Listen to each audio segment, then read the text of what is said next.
Before we get into the video, I need you guys to do me a favour. Number 1, like the video. Also comments, let me know your thoughts on the story. Charles Bronson is regarded as one of Britain's most dangerous criminals. The 71-year-old Luton native has been called by a judge both violent and nasty, and a person that loses his senses when angry.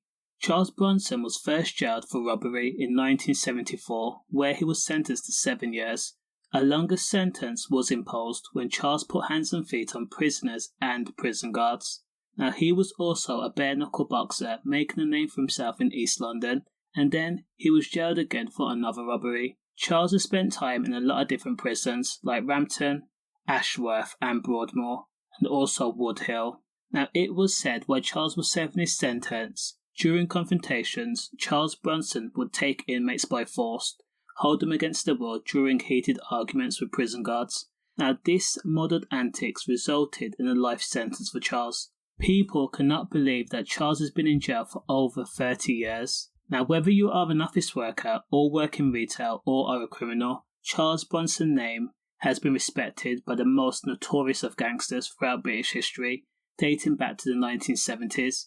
So it's crazy that while Charles was serving his sentence in H&P Woodhill, 48-year-old Robert Dondalson, who was jailed back in 2005 for forcing entry into 100-year-old Annie Steinberg's home and then ambushing her while she was asleep in her bedroom. While Annie was asleep, Richard, who was a crack addict, was said to be removing watches and rings from Annie's wrists and hands.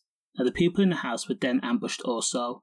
Now, when Richard was arrested, he confessed to the M of his former housemate at a house in Bowling Road. Now in prison, Richard is said to have ambushed Charles while he was in the hallway.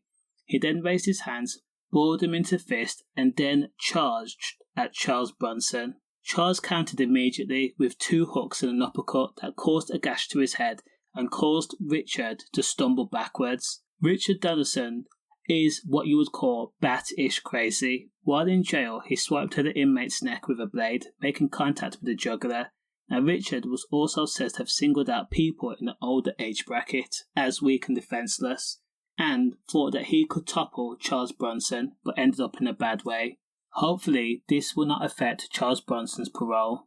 Stay safe.